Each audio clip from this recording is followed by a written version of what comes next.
It is March 2nd in the year 2020. This is the Wrestling Inc. podcast talking about Monday Night Raw. Oh, tonight the mysteries were revealed. What's in the cage? Why did Randy Orton do what he did? All that and more. I'm Glenn Rubenstein, joined as always by Matt Morgan and Raj Giri. Matt, welcome back to the podcast. Glenn, it's almost as if you forgot the rest of the show to plug after Randy Orton. Oh, he did what he did. Well, Drew did some great stuff tonight. The booking of Drew was fantastic tonight. Yeah, how was that booking of Ricochet, though? Yeah. And we got new tag team champs. We got a lot to talk about. But first, Matt, the people want to know, what'd you think of AEW Revolution on Saturday? Calling it pay-per-view of the year is like an understatement. It was wall-to-wall insanely good.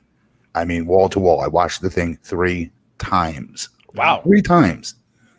It was that good. When's the last time you watched a match that you weren't in 3 times?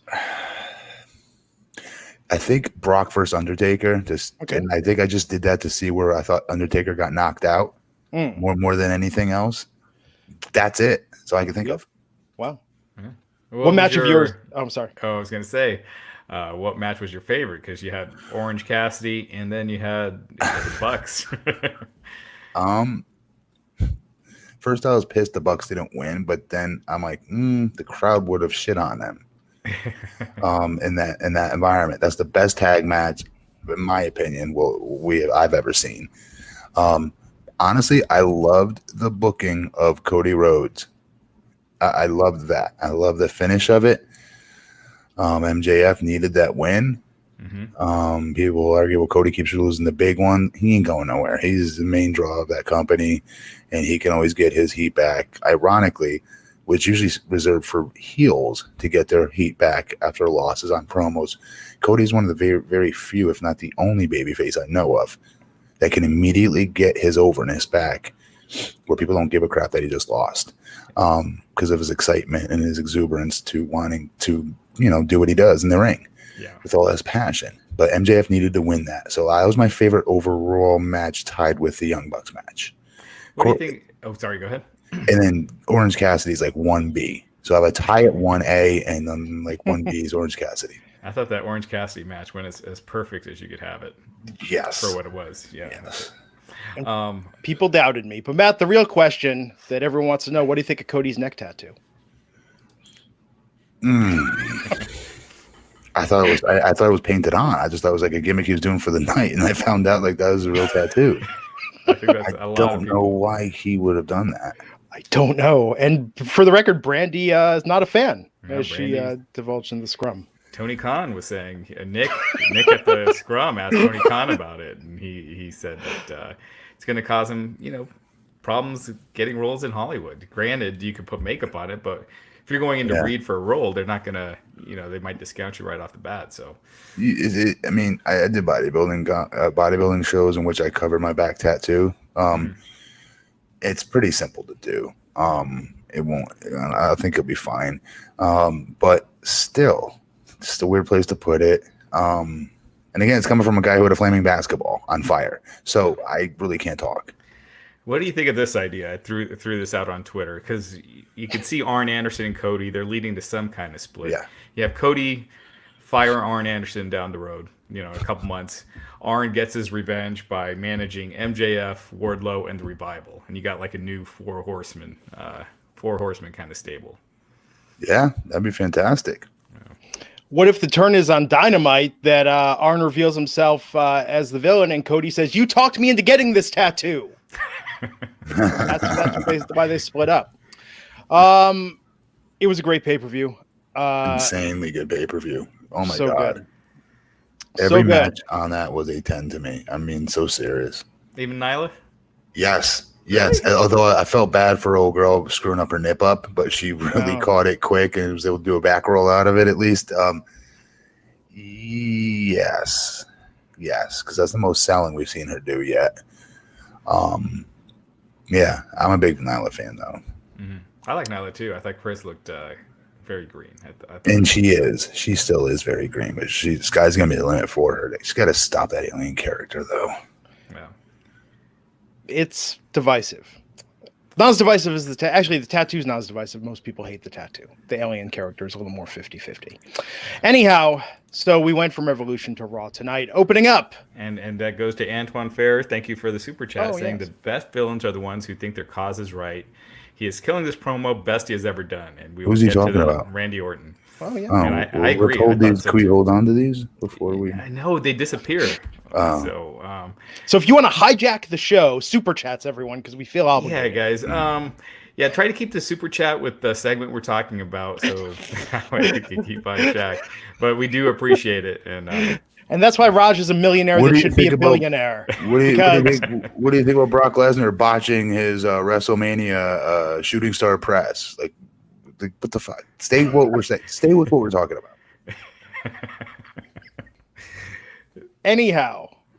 And this was what we were talking about. Oh, Bobby Burns saying he was sitting 3 rows back at Evolution. It was absolutely incredible. The tag match, OC versus Pac, and Darby Sammy matches were his favorites. I agree. Dude, even Darby Sammy was crazy. Yeah. Dude, the whole thing, like I said, the whole thing hits. It was very good. Tonight, it's a tough act to follow, man. We were on such a high. But we did open tonight with Paul Heyman and Brock Lesnar coming out to the ring.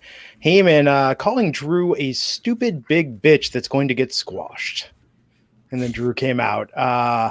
Laid out Lesnar with the Claymore kick. I didn't like he had to do it 3 times. Yeah. You can argue, well, the fans kind of, no, that was set up for him to hit 3 times. It just so happens the fans chanted, do it again, whatever the hell they were chanting. One more time. He was doing it no matter what because Brock was getting up. I liked it, though. I mean, it looked strong. As Claiborne, though, takes 3 times to put him down. I would have preferred to see him down with the 1. But, again, I'm super nitpicking here. Yeah, I loved it. I thought it made Drew look like a superstar. It's believable when he does it to Brock. It's, he's bigger than Brock. He's bigger. He's impressive, and yeah, he just looks the part. I just hope they don't screw this up. And I don't think they will to Mania. But if Drew wins the title there, which I'm assuming he will, just that follow through and how they handle it. But I thought Drew looked awesome tonight. Yep. So I think it's interesting they're giving Drew this offense with it. I think this match could go either way at Mania at this point. You never know with Brock, and that's one of the reasons I actually really like Brock matches heading into them because you just don't know what to expect a lot of times. Well, except when he went up against Ricochet. We all kind of knew. Is it going to be a total squash or is Ricochet going to get a little in? Yeah. And they went total squash. So let's talk about this. James Barry with the super chat, big fan of the show. Street Profits was match of the night, heading to Mania this year, trying to party up at Mons Venus after the show. Ha ha. We're going to talk about Mania and some news today that should maybe be on the horizon, at least for little folks, something to pay attention to. But Street Profits tonight going up against Murphy and Rollins. Aside from the fact they're keeping the Murph the Smurf thing going. Matt, what did you think of this match and the Street Profits now being the tag team champions? Love the Street Profits being the tag champions. That's the only thing I liked about this. Thought the match was good. Love their celebration with the crowd. Yeah. Yeah, I mean, it seemed a little, I don't know. I felt like they should have done this at the pay-per-view, but yeah, I mean, I thought it was... Dude, AEW just shot a freaking bazooka off this weekend, all right? And Raw came out with a freaking cap gun pop.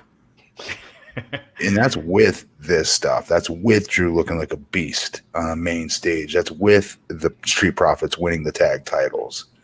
Do you know what I mean? So I almost want, I'm kind of contradicting myself because I said I don't think WWE is going to like counter program or react and saying, well, AEW had this massive, amazing pay-per-view, so now Raw needs to be even that much better.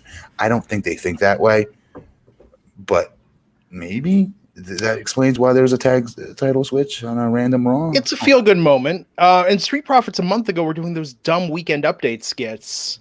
This is great. They are the tag team with the most charisma. By far. So yeah, way better than the Viking Raiders. I think you kind of get the feeling like, I don't know, like maybe they've, I don't know, given up on the Viking Raiders, but they've definitely I certainly hope so. they've definitely been pushed down. I mean, they went from being unbeatable monsters just a few months ago to they hurt every segment they're involved in. Not because they're not good or not talented. It's just they're doing a stupid Mickey Mouse cornball friggin' gimmick. Yeah, it is bad.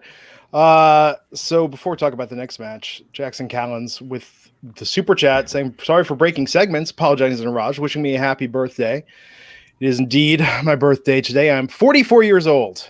That is twice as old as 22. Happy birthday, Glenn. 4 times as old as 11. You know, I'm so old, Matt, I can't even party like it's my birthday anymore, which is why I rely on the sponsor of this episode, Ugh. Blue Chew. We're never going to get through the show. Well, you know, sometimes, Matt, some people have that attitude about with their intimacy and their sex life. Oh, can you imagine you're sitting there with your wife and she's like, we're never going to get through this. Jesus, how long does it take you? Think about, do you need to watch something perhaps? No. Blue Chew is the answer. Stop having a partner that's just sitting there waiting there looking at their watch going, come on, is it time yet? They can't do all the work. You're getting old. You got to own up to it. You got to face it. BlueChew.com. Blue Chew brings you the first chewable with the same FDA-approved active ingredients as Viagra and Cialis, the stuff that works. And let's face it, as you get older, the stuff that you need to increase your performance, get that extra confidence in bed. And you can take them anytime, day or night, even on a full stomach. And since they are chewable, they work up to twice as fast as a pill. Pills are for old men. With the chewable, with Blue Chew, you can be ready whenever that opportunity arises. So if you could benefit from more confidence where it counts, Blue Chew is the fast and easy way to enhance your performance. It's prescribed online by licensed physicians, so no going to the doctor's office, no waiting line in the pharmacy. Do you want to set foot inside a hospital right now in a pharmacy? No, you want to avoid that. That's why Blue Chew, prescribed online, ships right to your door in a discreet package. So simple. They are made in the USA. None of this China-produced stuff. And since Blue Chew prepares and ships direct, they're cheaper than a pharmacy. And best of all, no more awkwardness. Right now, we got a special deal for our listeners. Visit BlueChew.com. Get your first shipment free when you use our special promo code WINC. That's promo code WINC to try Blue Chew for free at BlueChew.com. Blue Chew, the better, cheaper, faster choice. And let me tell you, the older I get, the more I appreciate it. It's really been a life changer. Tonight, it will be like I'm 22 again, thanks to Blue Chew. Are you guys doing anything special for your birthday? We went out to lunch today, but seriously, man, I got my Blue Chew packet here, and you get the sample. In this comes like 5 of these babies for $5. There's a great deal, $5 shipped. And, oh, yes, a good time will be had by all tonight. I'm looking forward to it. That's why let's wrap it up and get with the podcast. Back to Raw. No way. No. I want to go back to this. All right, so tell everybody, instruct them how to take this. Well, you chew it. It's a chewable. I mean, as soon as the show's done, you shut your computer down. What do? You go in the kitchen, you grab orange juice to spike it into your system, hit your bloodline. No. What do you do? I chew it up. You know, maybe what I'll do is before the show ends tonight. I'm not going to do it early because we got a while left. Yeah. And it's just, look, with Blue Chew, because it's chewable, seriously, you take one of these bad boys, we're talking like 10, 15 minutes. This isn't like sitting around with a pill looking at your watch. It's fantastic. So doesn't fall asleep while you're doing this podcast? And well, you know, she should. In fact, you know, tonight I'm going to text her and say, take a nap now, because when I'm done, Blue Chew, and it's on. Starting 44 with a bang. You're welcome, viewers. Some very disturbing imagery here, but this is why I'll never be able to run for office, Matt. Be glad you don't get involved with this. And you're the mayor of a city called Longwood, so again, you should really be the celebrity endorser. Blueprint Longwood. It's like it was designed for you. But let me tell you, for me, I feel like Matt Morgan when I've had a Blue Chew, and that's really where it counts. Anyhow, BlueChew.com. Try it free. Promo code WINC. Blue Chew, long-term sponsors of the Wrestling Inc. podcast. Thank you for supporting them. When you support them, you are supporting us. So, from the Street Profits finally getting the opportunity they deserve and finally getting these titles, we went to a 20, and they won due to Kevin Owens causing a distraction, dropping Rollins with the stunner. I'm cool with that. I think that works. But we went from that to a 24/7 title match between Riddick Moss and Ricochet. It was competitive. Ricochet lost. Who did he piss off? I don't know. Doesn't this seem like the same thing we saw with Cedric last fall, that they have given up on him, and this is their way of letting everyone know we're done with this guy. Seriously, right? Letting everyone know. Oh, come on, though. But this is different. This isn't like one this week. Guy sucks. I mean, pretty much. You see that. You see Cedric getting U.S. title matches. Then all of a sudden, he's getting beaten clean. Question. So that's my question. He was doing that with like AJ Styles and some decent talent, right? To Riddick Moss. Right, yeah. I mean, to go... Dude, from Brock Lesnar, which he got no offense in, to this 24/7 title. He couldn't even win the 24/7 title. And even if he did, I don't want him to have it. To be clear, I don't want him to have it. Right. That's a lose-lose situation. The freak. But the way they did it, he was just beat clean like he was nothing. It's clear that, I know a lot of people are like, well, maybe this is the start of a big comeback. When have they ever done that? When have they ever done that? They don't have the discipline to do it, number one. They have the discipline to have the guy continue to lose. They don't have the discipline to crescendo him up the other way. Could you imagine, Matt? You're sitting in that talent meeting with Vince McMahon, and it's like, well, you're gonna go against Brock Lesnar, and he's gonna just tear you apart. He's gonna destroy you and whatever. Then the next week, don't feel all has lost 24/7 title competitive match, but you're gonna lose that. And Ricochet's like, and then I get the comeback in the run for the title. No, the next week we bring back Hornswoggle. He kicks your ass. It just keeps going lower and lower and lower. Pins you with his foot on your chest. I don't know. I mean, is there an attitude issue maybe where they're just trying to see? I mean, sometimes they do random tests. Vince is weird like that, and he tests talents to see how they'll respond to like losing streaks. I'm trying to think of something here because this makes no sense. The other talent watching this show at the monitor backstage is what I would have paid money to see because they all know how nasty he is, and they've got to all be like, "What what did he do?" I can honestly, I've never heard a single negative thing about Ricochet backstage. No, I don't get this. Again, I think it's Vince probably hearing those promos and just being like, "We're done." Is that enough though? Because he's so damn talented physically, and he looks like $1 million, Raj. Yeah, but you see that all the time where someone's good. Like again, I keep going back to Cedric because it was so recent, but it's a little different, though. I mean, in NXT, Ricochet was the man. When he came to Raw, he was like a star attraction. Let me ask you guys this. Buddy Murphy, big fan. I think we all are. We've all said that. Even when he wasn't getting the push he's getting now. Okay? There's many talents that are really good, right? Buddy Murphy wasn't a great promo. Wasn't a good promo even at first. It's even debatable if he is now.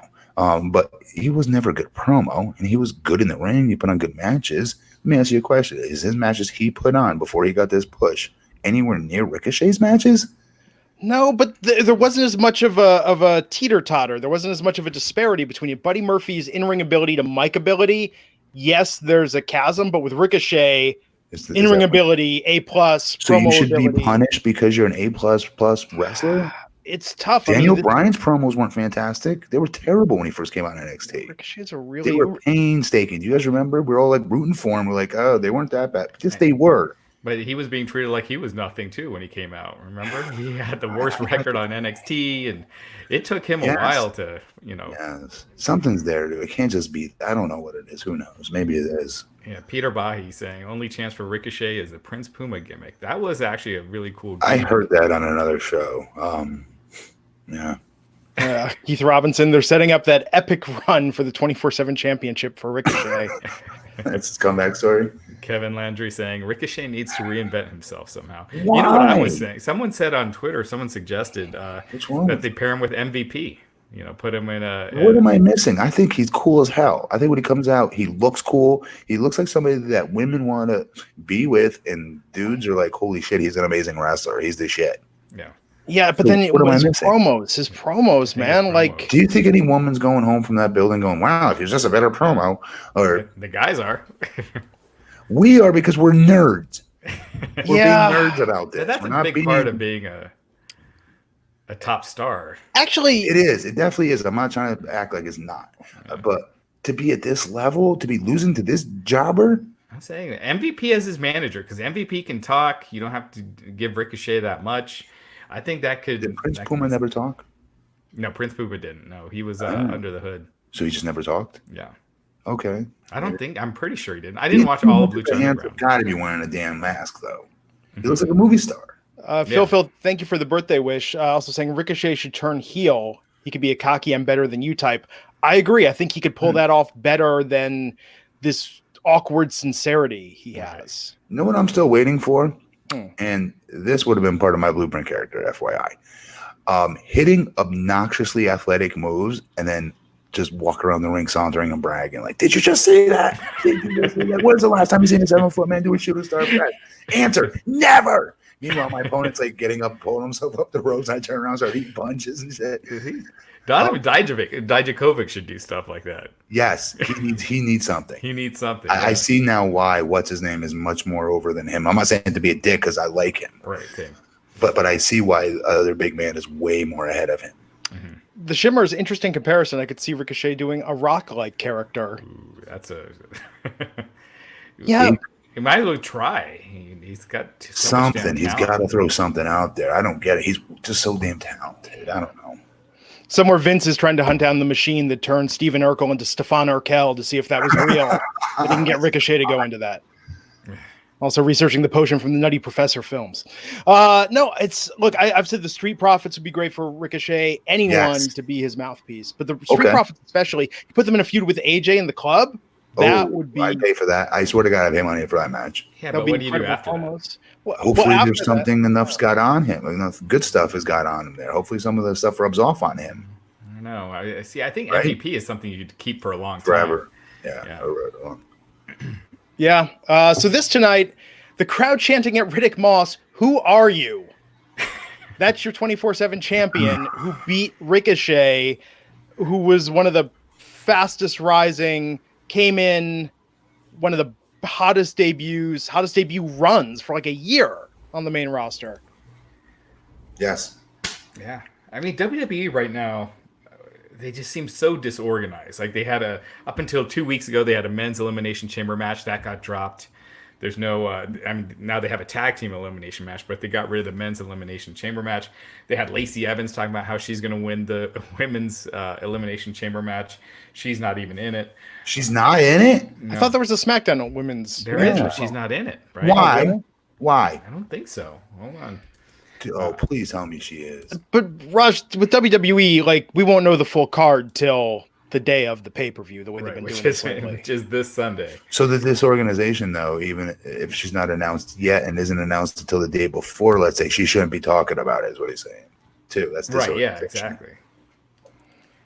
By the way, we're not telling anybody you're in it for like another week, so like don't say nothing. Yeah. I want to just acknowledge this. Twan Mac has a point. They don't push Ricochet and Cedric because they don't do what New Day and Truth and Street Profits do. I think there's a little something to that. I mean, we've talked about this before. Vince has a very comfortable idea of what he thinks an African-American performer should be. Laugh. Yeah. Am I wrong? I mean, because what he just wrote is literally that. Yeah. And he's not wrong with what he just wrote. I mean, I never thought of it. I swear to Christ, it probably should have crossed my mind, but it didn't until he just wrote that, and it just went. Yes. Light bulb just hit. Or Vince might be like, "Hey, is there anyone who has a wife on the roster that Ricochet can seduce?" Because that worked really well for Bobby. Poor Bobby. Yeah. So, I mean, I feel like we should pour a little out for Ricochet tonight. This is not going well. I hope there is a comeback. But yes, maybe this was a test. He did not seem happy tonight. AJ Styles versus Ricochet could be such a money match. Oh, they did. Remember, they had like a feud for like 3 weeks and traded the U.S. title back and forth, and just dropped it. But again, it's hard to find good long-term storytelling. I mean, you've had Team Owens versus Team Rollins, but that hasn't been good storytelling. That's just guys trading wins. We were being very polite earlier because we're so excited about Street Profits winning the tag titles. If there was no title switch in that, we would be griping about and bitching and moaning, which we should be, about the 35 guys that were involved in that tag match. Yeah, guys standing out on the ramp the whole time. It takes the focus from us to them instead of focusing on the in-ring action and the talents in the ring telling their story. Mm-hmm. So now when Glenn, you're like, "Oh, this was a really good match." Honestly, my eyes weren't always on it. I kept thinking like, "Okay, here's where they're going to come and screw them," and it took my attention a little bit away away from the actual in-ring action. When they gave the stipulation that if they lost tonight, they can never challenge for the tag team titles, I think that's, to me, where I was like, well, they're winning. Like, they're not gonna. Well, isn't it also weird that they did that? I mean, given AEW, I mean, I know that's not like that wasn't an original AEW stip, but it does seem like that's not a common stipulation for WWE, right? That's not very common. No, but I mean, they've done stuff like that in the past, where they're like, this is Sure. the last time Kevin Owens and Sami Zayn are going to wrestle, and then they're wrestling like a few weeks later. Yeah, but specifically can never challenge for the titles. That is a very weird stipulation, anyhow. Yeah. So tonight, good for them, bad for Ricochet. We'll see what happens. Peter Bahi with the super chat, wish WWE was focused on wins and losses, hate the 50-50. D-Man will talk about this. It really made Becky look like the heel tonight. I don't know about that, but no, I think this wasn't. There were some things I didn't like about this episode, but all in all, this was not a bad episode of Raw. I thought the end, and we'll get to it, but I thought the end made it a really good episode. That was one, again, the stuff with Orton, it's the best I think we'll get to it, but it's the best in his career. So tonight, Alistair Black wrestles Carl Anderson. Oh no, you're wrestling Luke Gallows. Oh no, you're wrestling AJ Styles. One over Carl. Well, let's talk about the AJ promo. He did that promo first. Yes. Basically teasing the Undertaker. Oh, yes. Mark Wahlberg made an appearance. How can we forget Marky Mark Wahlberg. showing up on Raw by videotape? Who's promoting some movie. I hadn't even heard of this movie that he's promoting, but so while they were doing movie junkets, he cut a little promo about AJ getting beat by Undertaker. So. Wait a second. I'm sorry. What was the point of this, though? Like, we know he's wrestling Undertaker. Like, why are they pretending that they're not going to go to this match? I don't know. It's like Shayna and Becky. Like, why are they pretending that Shayna has to win the Elimination Chamber when they've already done the build for Shayna and Becky, and everyone knows her neck. Once you go there, hello, they've got to. They have to fight. Yeah. Wait, Rush, how don't you remember Spencer for Hire from the '80s with Robert Urich and a man called Hawk? Oh, is that what it is, Spencer? Yeah, it's a remake of that. I just saw Spencer. I didn't. Wow. Yeah. So it's based on the books and the TV They're running out of stuff to remake. Yeah. I had not thought about that show. Good Lord. Yeah, maybe they will do a Silver Spoons reboot here. Could happen. Ricky Schroeder's got nothing going on. Yeah. Alfonso Ribeiro. Oh, so he needs the work. Anyhow, so the stipulations, how did this work with the contract, the way they did this? It's also he said weird. You didn't read the contract. You got a first face, Carl Anderson. Then Luke. Yes. It was basically a way to drag this match out. This whole segment lasted, I think, well over half an hour. It was really long. That's where I sort of zoned out. Where was Sami Zayn to negotiate Alistair Black's contract after Friday night? It just obviously, just to tell the fans at home, he was able to beat Carl Anderson. He was able to beat Luke, right? And then he lost to AJ. Yes. His first singles loss on TV, like in forever. I didn't like this. Yeah, I didn't. It was cool seeing him come down to the ring though when his music hit and the fans reacting to him. So the pushing of him and how they booked him has been obviously been working. Why would you put him in any situation to have him in any losing situation? Continue to jump him backstage or something. If you have to have him on, you have to have him on the cell, which I still don't get why he needs to be on the cell. Oh, we're building him for Undertaker. Yeah, I agree. The fact that he hasn't lost yet on the main roster, he hasn't been pinned, and then just do it on Raw. So they just announced that it's going to be Alistair Black versus AJ Styles in a no DQ match at Elimination Chamber, which means it's probably going to be AJ beating Alistair again this Sunday. This is so stupid.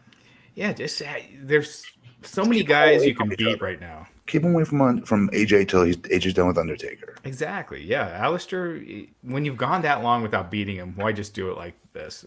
I feel like it should be something big when you do it. I don't get it. I don't know why. They're protecting him because he had to wrestle two other guys and then he got beat. But once you see someone get beat, it just kind of takes the wind out of their sails a little bit. Yeah. And I don't feel like there was that much wind in Alistair's sails with the way it's been going. I felt like he was building steam. I mean, he wasn't at that superstar level, but I think he was starting to build some steam. Kevin Landry saying the Undertaker needs to point to the sign. See, Undertaker wouldn't do that, and they had Bray, the Fiend, pointing at the sign. That was...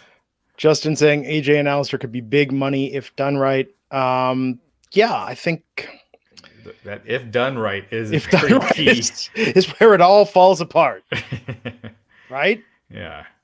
Yeah. If they were to give it, I mean, man, I look at this Orton Edge stuff, and if they were to able to do this more often with other talents and some of the younger guys, man, it would be it'd be a different company.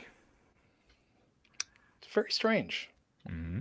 I mean, just tonight, but still, tonight was a better episode. So I'm curious where this is going. Liv Morgan versus Ruby Riott tonight. The big takeaway from this, I mean, Sarah Logan was the guest referee. Logan and Ruby were arguing. Ruby shoved Logan. Liv took advantage of that, rolled Ruby up, and then Sarah Logan attacked both of them after. Yeah, I mean, the three of them are in the Elimination Chamber match, so that at least gives it a bit of a story. I mean, look, Shayna, we know Shayna is winning that match. Yeah. This is something to distract us from the fact Shayna's winning that match. Yeah, a little sideshow. But a side quest, as they would say in a video game. Mm-hmm. So, I mean, I don't know. I like Liv. I think she's got a ton of potential, but I just could not care about this match. I had a hard time getting into it. The fans didn't care about this match. Did you hear them? They only cared at the end when they got the face of the ref. Mm-hmm. It's the only time they reacted at all in the match. Yeah, this could be a real storyline, but I think Elimination Chamber will probably be it for a while on it. I got a weird... Liv and Lana is completely forgotten about. You don't take two talents that have been off TV for extended periods of time when they were a C act at best as a group, and people weren't even that big of a deal, thought it was that big of a deal. And then they take all these months off from TV. Then you have them come back and face each other. That's the definition of cold versus cold. That doesn't do any of them any favor, either of them favors. Yeah, this wasn't exactly the mega powers exploding.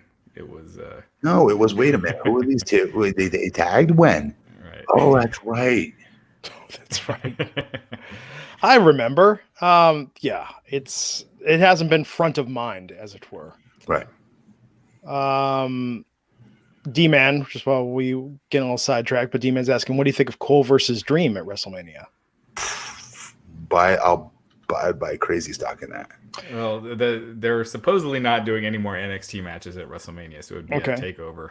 And tonight, someone tweeted this at us. Did they confirm tonight WrestleMania will be on the WWE Network? I think it was mentioned in Paul's promo at the beginning, but that could have just... And, as of right now, I'm sure that is the plan until something happens. But it's easy to be like, it's not happening on the network now. So... once that deal is signed, we'll see. But I would guess whatever deal they signed, they would want WrestleMania to start it off on a bang, because they're going to be paying big money for it. Yeah, it does seem like the logical one to go. So tonight we got a big reveal, a mystery finally solved. No Way Jose asked nicely, and Erick Rowan showed him what was in the cage. That was all it took. Which I liked that being the setup for the resolution. I thought that was, Matt, you're going to hate this. It was cute. It was a cute and clever little way to pay off the storyline. But then when he pulled out the rubber tarantula that looked like it came from the dollar store, I just started thinking, that anonymous Raw GM angle wasn't that bad of a reveal in comparison to this. They didn't have to make a reveal.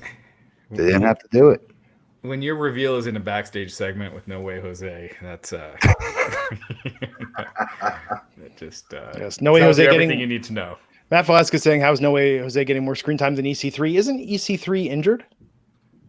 There you go. I think he is right now, but it wouldn't matter anyway. It's not like they'd use him except for squashes. Michael Manessi's saying it wasn't real? ? Keeping kayfabe alive. Reveals like that. I tweeted this. It reminds me of why, my friends don't watch wrestling anymore. This is not who is the third man stuff. I mean, yeah, I don't even want to waste my breath complaining about this. Please don't. Yeah, it was just lame. Kairi Sane versus Shayna Baszler. tonight with Becky Lynch on commentary, Becky wearing a crown, being perhaps a little heelish. What'd you think of that, Matt? I thought she was pretty funny. But the match was freaking awesome. It was good. I really, really dug this match.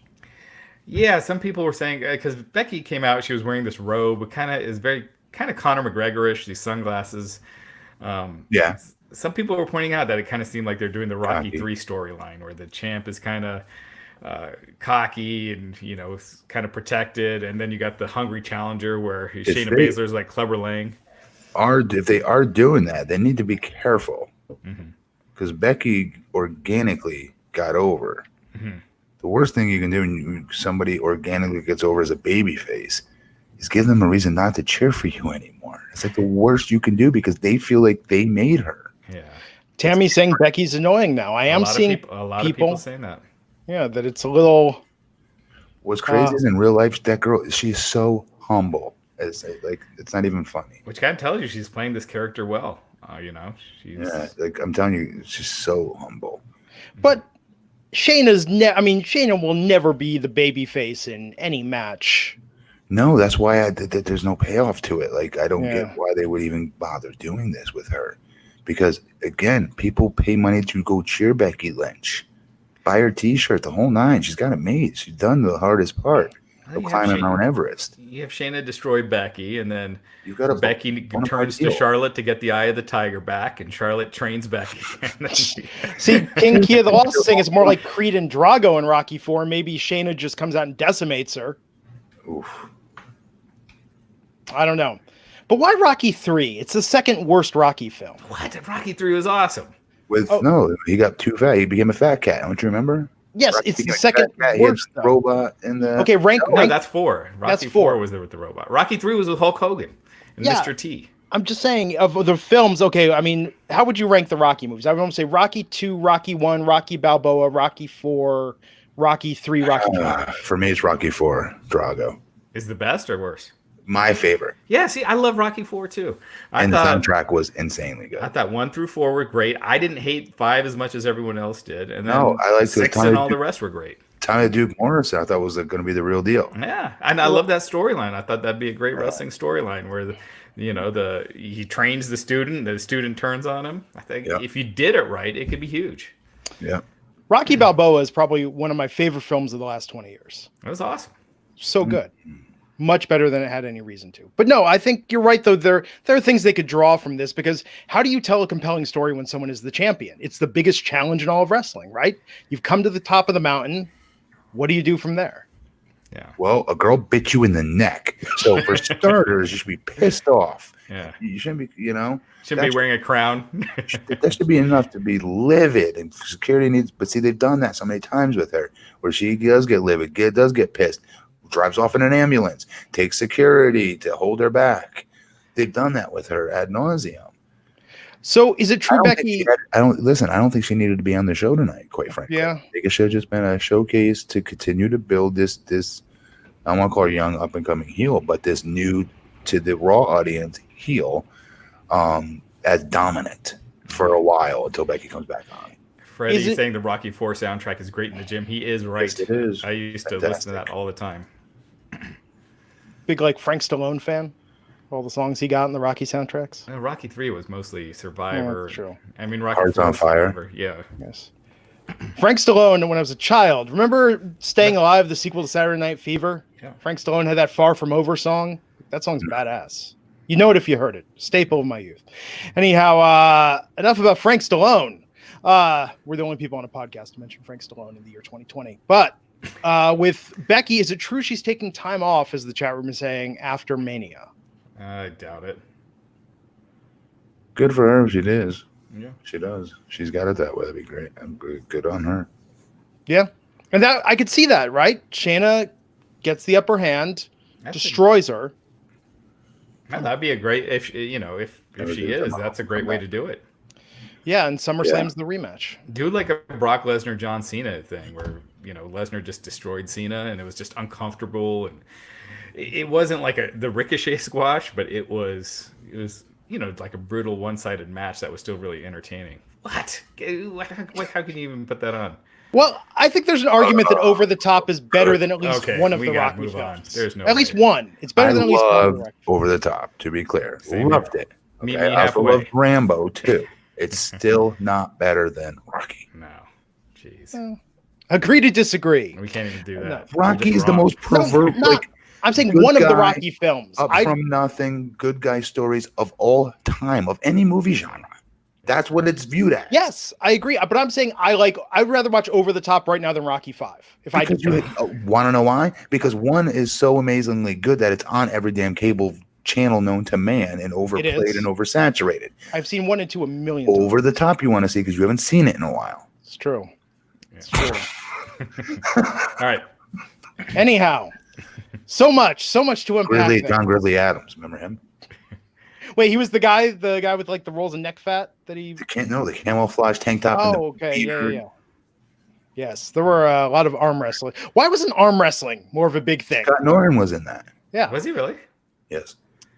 The town I live in used to be the wrist wrestling capital of the world. Like, why arm wrestling never caught on? It's Have very you watched strange. arm wrestling? That's why.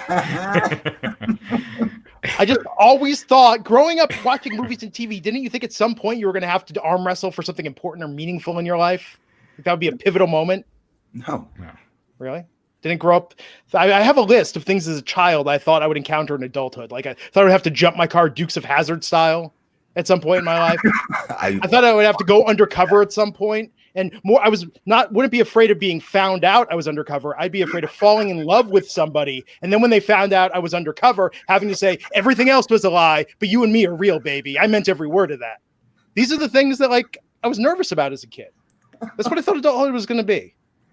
I've been horribly let down by all of this. Watching Glenn Rubenstein, depending on how he's saying it tonight, saying the word baby was worth price of admission alone for this evening's He's podcast, getting ready for folks. that Blue Chew popping tonight. This is why you need to watch the show here, folks. At 44, these are the things that are on my mind. Rey Mysterio and Humberto Carrillo. Oh, well, we talked about Shayna winning. After that, she went back and beat up Kairi Sane some more. Yes. Really quick. Asuka with another great promo before this match. I'm a big fan of these Asuka promos. Yes, she's crushing it. Like not enough people are talking about it. Yeah, like taking something and just making the most out of it by far. Like really utilizing those minutes as you always. Definitely, she's killing it, man. I forgot what I was gonna say. Why did Humberto look like 6'8"? I didn't recognize that as Humberto at first. I was like, holy crap, is that Dominic? What? Who is this? I was like, that's Humberto. I'm like, what? I was like, Ray, that's a weird angle because he looks like 6'5" in that shot next to Ray. Yeah. So, we had tonight Rey Mysterio and Humberto Carrillo versus Angel Garza and a returning Andrade. Did I see that right? Andrade showed up at, what do you call it? This weekend? Or Thursday, that show? Yeah, Super Showdown. He was just quickly taken out of that gauntlet match. Oh, gotcha. Was he announced that he was coming back on that? Yeah. Oh, okay. Yeah. But anyways, what do you think of this match? It's good. It's good. I just think it's starting to get redundant, which I don't know. Has Mysterio done a match with these guys yet? Or was that the first one? I feel like tonight was the culmination of all the different configurations they've done thus far. Of taking every Hispanic lucha libre wrestler and freaking, you want to talk about pigeonholing? It's effed up.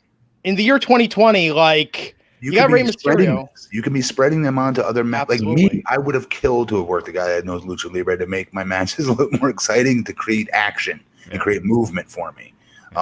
You want to spread that. You don't want to just corner it all in one little box and keep it in one segment. Sometimes, that's cool, right? Like I just said, AJ versus Ricochet earlier. Just that the high athletic style of wrestling, I get it. But this is just way too specific. It's weird. David York saying, push Garza to the freaking moon. Amazing money. He is pretty damn amazing. He is. Yeah, I think if you could... Yeah, I agree with you guys. You don't have to have all your Latino wrestlers in the same segment every week. And they hang out backstage together too, apparently. Yeah. Look, I that's mean, all. granted, most of these guys are close, but No, I mean- but they're close with everybody. Like, Right. AJ's in there with like they're just I don't know. yeah. So I mean, King Kia lost. Whatever, asking if King Kia the Lost was asking. This was the blowout fight. It did kind of seem like it. Like this might be it, but. Yeah, Let's hope so. Let's hope WWE they can run stuff to the ground. I mean, the match was good, but we've seen some version of this match for so long. Let me ask you a question. What would you think? They would never do it, but like, I think Garza could have gone against a John Cena. Wow. I know that's a huge statement to make and pulling out of my butt with that one, but I mean, think about it. If you want to make some money out of all these talents that I could tell Vince and knowing Vince is trying them out as we speak and just like putting them all out there and seeing which shiny toy he's going to like the most this week, I still feel between Garza and Humberto. I feel it when I watch the show. Like Vince, he sees something there and he's still trying to determine which of these two he really is going to be the one he's going to take and do something with. I personally think believability, Garza is the best. He believes he's the shit, and he'd work really good with someone like Cena, and he'd be made immediately. James Riley saying Cena isn't Latino, so that won't happen. No, it won't. But Juan Cena could certainly be in that match. Yes, Kevin Landry. That's what we're saying. Yeah, it's Kevin Landry saying is honestly kind of racist. It's like the lazy form of it of like, well, put all these guys in a match together. Right. It's like when they put R-Truth and attacking with special. Xavier Woods or Kofi Kingston. But there's also not just the Hispanic portion of part of this that's effed up, right? That they're only being around wrestling other Hispanics. It's the lucha libre aspect of it as well. The style of wrestling. Mm-hmm. Why would you not want to like spread that out amongst your roster of other talents that don't wrestle that style? So it then sticks out even more. It doesn't stick. Like, for instance, if you put me in the ring with 5 other guys that are 6'10", 6'11", 7 feet, it ain't going to mean F all. Right. That would be kind of a cluster of a match, but I would enjoy watching it just for that reason. But so that's the thing. It's about, stick out. Yeah, it's about balance. And I think the thing is like, this is just, it's segregation. It's just keeping them. It's not racist. It's stereotypical. Yeah, well, I mean, not for me to say what is or isn't, but yes, it is a form of prejudice, weird. I guess. It's super weird. And I shouldn't be thinking of those things watching wrestling. It is making me think those things watching wrestling. And even with Zelina being involved, is there well, that makes what she should be, though. No. But here's my question: is there a person of Latinx or Hispanic origin on the roster who is not grouped in with this? Because literally, if it's like everybody Lucha of that descent, okay, well there you go. Who? There you go. Lucha House Party. Yeah, they're having a house party back in catering. Yeah. Dude, they're the next group that's going to be thrown into this segment. Yeah, not yet. I guess we should say they're holding them off for whoever comes out of this. Tammy, good point. Ricochet could be feuding with one of them instead of losing a 24/7 match. Absolutely, yes. man. Really Angel good. Garza and Ricochet. How awesome would that be? Oh my God! There you go. There's a good one. Turn Ricochet heel and have him with Ray. That could be a great series of matches. Good storyline. Yeah, absolutely. There's a lot they could do. So Rey Mysterio and Humberto Carrillo won that. Carrillo got the moonsault on Andrade for the pin and the win. Welcome back, Andrade.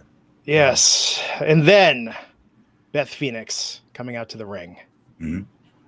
Takes the mic, says she appreciates this time on Raw. She's giving a medical update on Edge. And before she can continue, Randy Orton comes out, goes to hug Beth.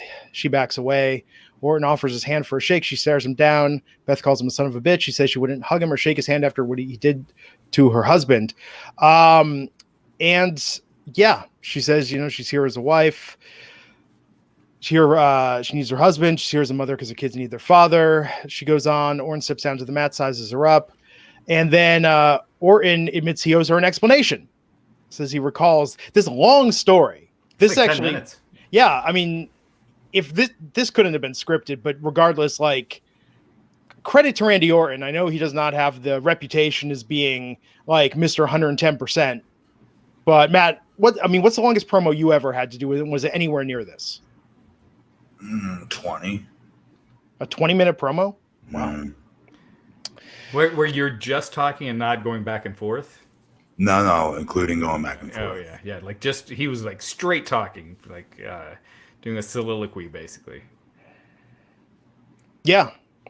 So, in this, I might have gotten a little lost about what the reason was. I don't think we need to recap the entire story, but it started with a live event back in 1999. He sets the tone. His father took him to an event to meet some of the WWE agents because Orton was 19, wanted to break into the business. Orton says he was just a fan. Edge shook his father's hand, was introduced to Edge. Edge told him maybe someday they could work together.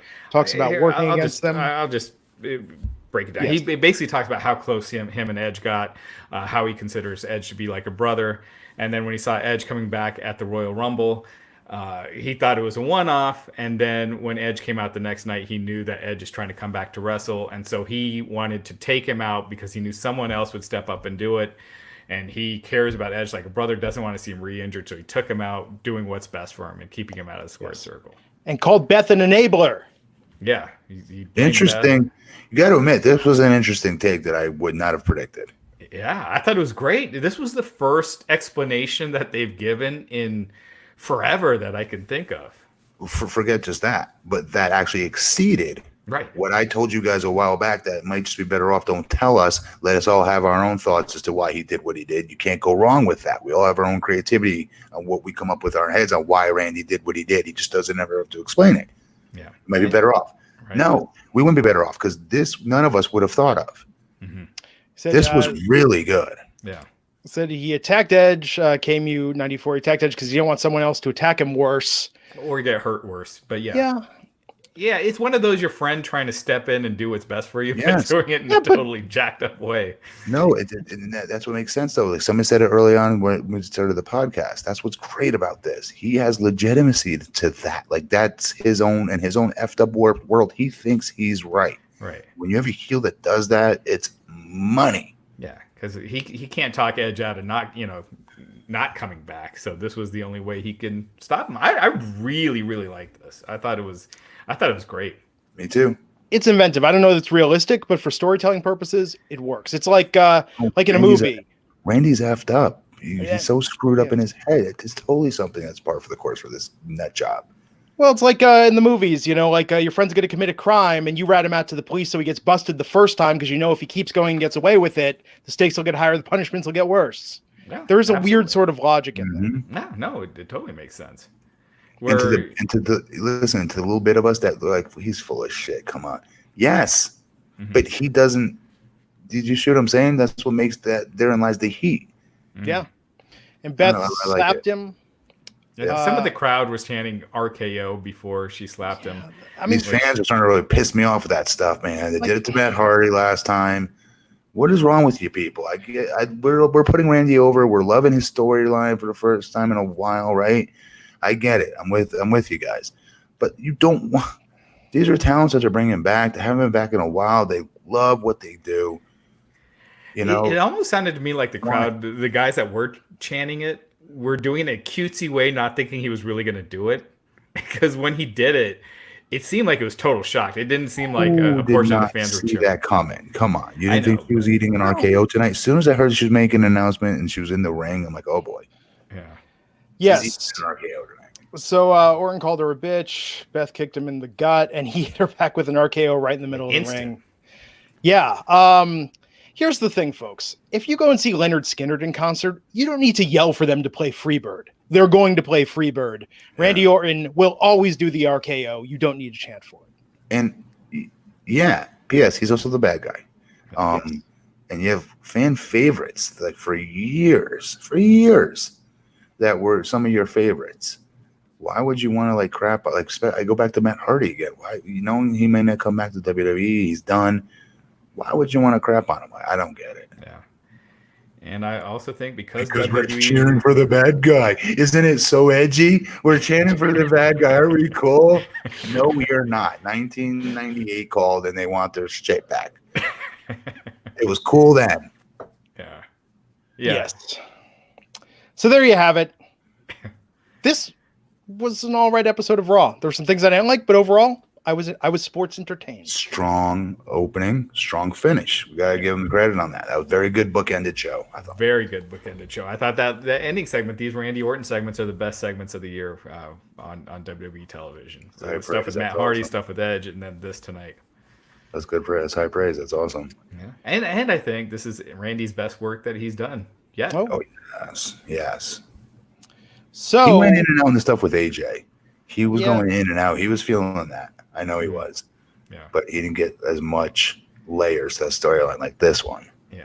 And it wasn't allowed to get as heated like this. Yes, This is unlike a WWE angle in a long time. Yep. So what is going on? So with- Mark asking us, I said earlier, why can't they do more angles like this? They're probably ways they can do it. Yeah, absolutely. If you could do this with more young talent, you would have more stars if you could do stuff like this.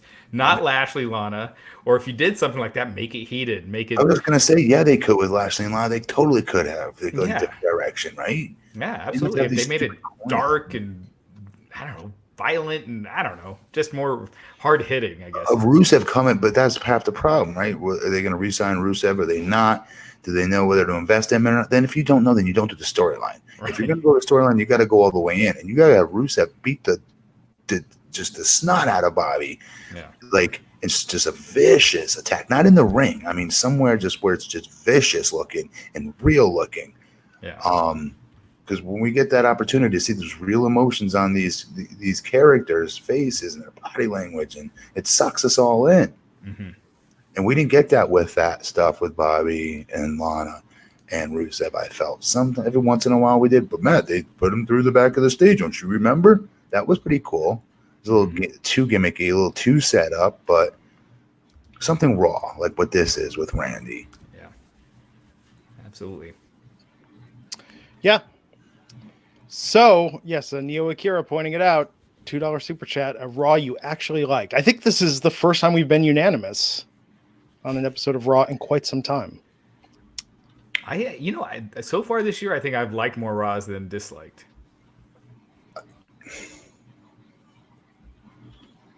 I don't know. I'm just going to put it this way for those Raw haters out there to give you something to go home with. Raw was here. AEW Revolution was way up here. I'm not saying this is A pluses or anything, tonight's episode. I'm saying it was very well done on the bookend. I did like the progression. Well, there was a tag championship switch, which we liked. There was I love the women's single match, actually. I thought that was good. Yeah. Wayne Montgomery saying, so Raj, is Survivor Series coming to Dallas in November? It is. Yep. Why is that written in red? Real quick. Why is that written in red? I don't know. I think it's different dollar amounts or different colors. And Raj. Pay $5.99 to come back and answer that question for us, Wayne Montgomery. Why is that written in red? And I think you could do stuff. I think you can actually set the colors, Raj. I think you can also give like titles to different levels of things. Like we should mess around with this when we have one of those imaginary free moments. Huh. One of those? Yes, one of those. So what's up with Matt Hardy? Yeah, his contract expired. It expired last night at midnight, so March 1st. And he is now a free agent. He said, this is what happened as of this current time. I've decided to let my contract with WWE expire. I'm going to become a free agent, and that's not saying I'm never going to return to WWE. He said it's time for him to take a break and become a free agent, and basically saying he left WWE. He didn't renew because of creative differences, and he wanted to do more. So you want to have a little bit of creative control, a little bit of it within his character, which is understandable. Well, you saw how hot it was, right? He's super creative. If this was like me or you guys, or some, I can understand. Okay, no, you don't get creative control. You haven't proven anything to us yet for you to be able to have creative control, Matt. I can understand that, but Matt Hardy, I think he's kind of proven it. Mm-hmm. Yeah. And he's a great thought guy. He's a dude that you want back there because these guys are getting his advice for free. Like usually companies will have to pay somebody like that to come in and help their creative team or do help with writing and help with scripts and promos especially and character ideas. That's where Matt's really good. Character ideas for other people. Like you're getting that for free on top of having the guy go out there and get one of the loudest reactions generally. Mm-hmm. Why would you not just like give it to him? But kudos to him because he does have that love for the business. And I remember early on in his career, people used to say like, "Oh, he's such a mark for himself," and blah blah blah blah. That's not being a mark for yourself. That's putting you love what you do so much and you believe in yourself so damn much that you're willing to, step aside for a payday to go be happy somewhere else. I did it with TNA and WWE for the longest time. I had 3 opportunities to go back to WWE in between my deals with TNA there, honestly. And I was content with TNA. They used me better. I had some little bit of input on how I was booked as far as my character went, I should say. And I loved working with everybody there. And it was a 20-minute drive from my house. It was a good deal until one day it wasn't a good deal. And I was there too long. I've been on the 5th. At the time when I retired, I was on the 5th most TV appearance matches of all time of Impact, which is ridiculous for a 7-foot monster, P.S. It was time to go. And that was different. But there's something to be said for a guy. We should be not happy, but what's the word? Congratulating or being positive around somebody like that loves the business that much, wants to continue to contribute, and isn't just going to be a sucker sellout just to go get a quick payday for just to shut up. You know what I mean? For 2 or 3 years. Instead, he wants to go help contribute to something else. Yeah. And whoever gets him in that locker room is going to be better for it. Yeah. And we saw it last time. I mean, he had created like the hottest character outside of WWE. And even for his brother, Jeff's was different finally. Jeff doesn't have to be different. Jeff Hardy's Jeff Hardy, right? He didn't need another character. But even that new character he did was over. Yeah. And so he wasn't released. His contract expired. So he's free tomorrow if he wants to. He can show up at AEW in Denver this Wednesday. So, but I liked how he did it, Raj. He left the door open because he's gonna be in the Hall of Fame. He deserves it. And him and Jeff need to go back the right, and get that opportunity again when it comes. He did it perfectly, I thought, on how he left. Absolutely, yeah. He's classy with it. Very classy. Ripping the company or anything like that. Yeah. So, yeah. I'm a big fan. I'm pretty excited to see what he comes up with. It'll be an interesting month. You got Hardy's contract. He's a free agent now. Luke Harper, he should be completely free in a week or two. And basically, when that Blood and Guts show, that Dynamite show, he could show up on that. Here's the thing with that. Why they signed Lance Archer or whatever. Yeah. Do you think that hurts the chances of them signing what's his name? I think Harper is pretty much going. Because they're the same size, same build. Yeah, I think they just have to maybe keep them apart, doing different things. I hope they do. Yeah, you don't want to have too many big guys, I guess, because then they're not as special. But right, they have very few right now. So. Well, we shall see. What about on Being the Elite today? The Bucks. I watched it. Stoking what they were getting a call from Matt Hardy's area code. Yeah. And whether they answer the phone and said, "Oh, hey, it's been a while since we talked." Yeah, I didn't see the area code part though. Yeah, I guess it showed up, and then somebody looked it up, and it was. Oh, I missed that. Hardy compound. I had no clue what they were talking about, where they were going. But they're also master trolls, though. I mean, look at the. Yeah, they were doing that with Marty Scurll too, teasing him coming, but. That was pretty funny. It was Marty Jannetty. Stop laughing at that. Yeah, Jeff Hardy's going to be on Backstage tomorrow. Okay. Wait, hang on. In the rest of the episode, Kenny Omega had to go back and unsign Marty Jannetty for $400,000. I did not see that one. I heard about it, but I didn't see that. Can we talk about the Tampa story, Raj? Marty Jannetty. There's nothing wrong. What did he do wrong to deserve that? I'm sure Marty got a kick out of it. So in Tampa, WrestleMania, obviously the big talk in the country, the world right now is the coronavirus. And there are 2 cases in Tampa. It just hit Florida. These were the first cases in Florida. So the governor, he issued an executive order over the weekend directing the Surgeon General of the state to declare a public health emergency after 2 people tested presumptively positive for the virus in the Tampa Bay area. And Tampa Bay, obviously, the site for WrestleMania coming up here in 6 weeks or whatever we're at. Scary. It's scary stuff right now. It is. We'll be fine. Yeah. Although I would recommend, if you haven't booked your travel plans yet, get the travel insurance just in case. You can get your flu shots, right? Isn't that another way to, or no? But the flu shot will fight off the flu, which will help your immune system and make you less vulnerable. Right. Yeah, I mean, this is still, I think the next couple of weeks are going to be critical, but for right now, everything is still set to go. I'm still planning to come out there to Tampa. We're going to do the meetup at Rick's on the River.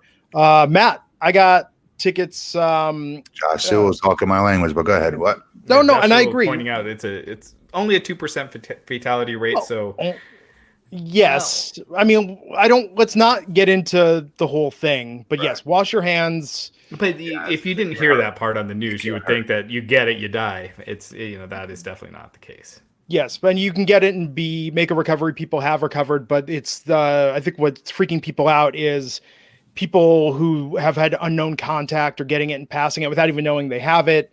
It's still early days. So I think it's always good to be aware. And like I said, for peace of mind, spend a couple bucks, get travel insurance in case something happens. Hand sanitizer. Hey, and they're, by the way, if your local store is sold out of hand sanitizer because people are already panic buying, there are recipes online to make your own. It is exceptionally simple to do with 3 ingredients. Highly recommend that. I'm going to just be bathing in this stuff the entire time I'm in Tampa. It'd be fantastic. What it's like to see. Anyhow, so we're going to do the Meet Bricks on the River. And Matt, I got tickets today for NXT the Tuesday after Mania. I got some general admission tickets. So Matt and I will be there. And have they announced, Raj, have you heard anything about the Wednesday before Mania and NXT? It's still not announced yet at Full Sail. No, I could see them doing just a countdown show, like the. Maybe no live show at all. Yeah. That could make sense. Well, on that note, folks, here we are. We've come to the end of the Wrestling Inc. podcast. I am now going to party like it's my birthday. There you go. Happy birthday, buddy. There you go. We'll catch you back here Wednesday night to talk AEW Dynamite and NXT. Until then, BlueChew.com, promo code WINC. Party like it's your birthday. See you back here Wednesday on the Wrestling Inc. podcast. Take care. Happy birthday, Glenn.